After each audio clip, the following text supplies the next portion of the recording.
we got down to Brownsville, and I live in a community called Riverbend. It's kind of, it's got a golf course and things like that and homes. So anyway, at the time, nobody from Riverbend was really going over. They had just done that at Christmas.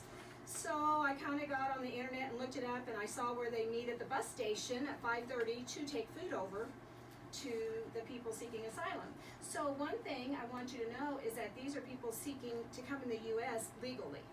And they are on the bridge because they're waiting their turn to be processed. So it's totally a humanitarian mission, not political. And so I go by myself, and it was funny because there's people walking around with coolers and this and that, and I keep going up to them. Now, Brownsville's very Spanish.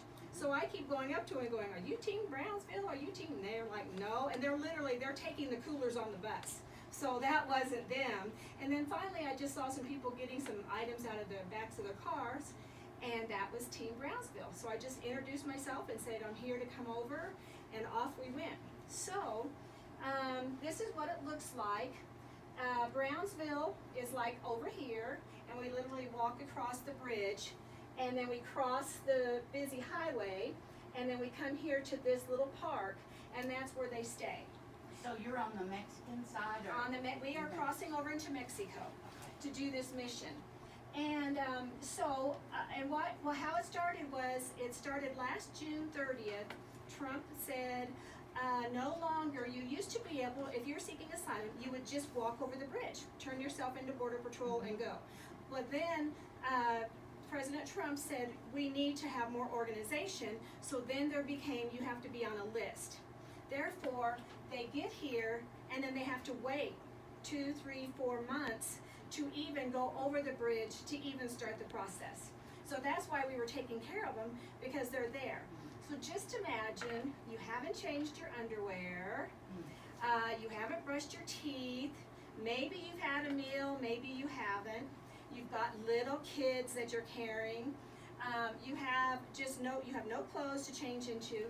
And so the mission started really when those 2 little children died last year in the summer. And Michael and Sergio, this is Michael here, and Sergio started Team Brownsville because they literally felt like it was their fault that those little children died, because somebody needs to be helping them. So that's how Team Brownsville started. This is Andrea, and this is a day, it looks like that people brought toys, but look how many little children there are. So we would make sure we would feed them dinner. When I first got there, all we did was take dinner over at night. And Denny would cook, like Riverbenders is my little group, and Denny would cook the main meal every Saturday, and then the other people in the park would do the sides, and we'd have cookies, we'd have water, and juice. And at first we were only feeding like 30. We got up to as much as 180. And so it was a lot of work and really expensive. So this is Sergio, and this is Michael Redwine, and he is pastor of the Church of Nazarene of Lost Souls. And he ministers to the poorest of the poorest in Brownsville also. So it's not just helping us in the United States plus Mexico. And he goes over there and plays his ukulele, and everybody jumps and sings, and and you can see our wagons. They're all full of food, and we are pulling wagons over the bridge.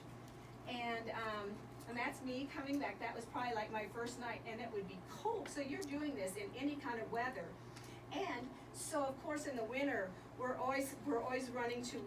running to Walgreens to get hats and mittens and gloves and scarves, and because they didn't have anything. We'd have these cold snaps and stuff.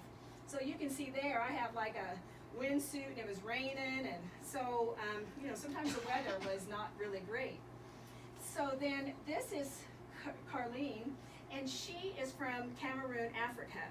So her story is, Cameroon is going through kind of a genocide. She's an Anglophobe, which means she speaks French. So that's an element that the militia doesn't want in Cameroon anymore. So they're kind of wiping him out. Well, she's a school teacher, and she did a protest, and they all got arrested, and everybody in her group is dead except her. Goodness. And she escaped, and yes,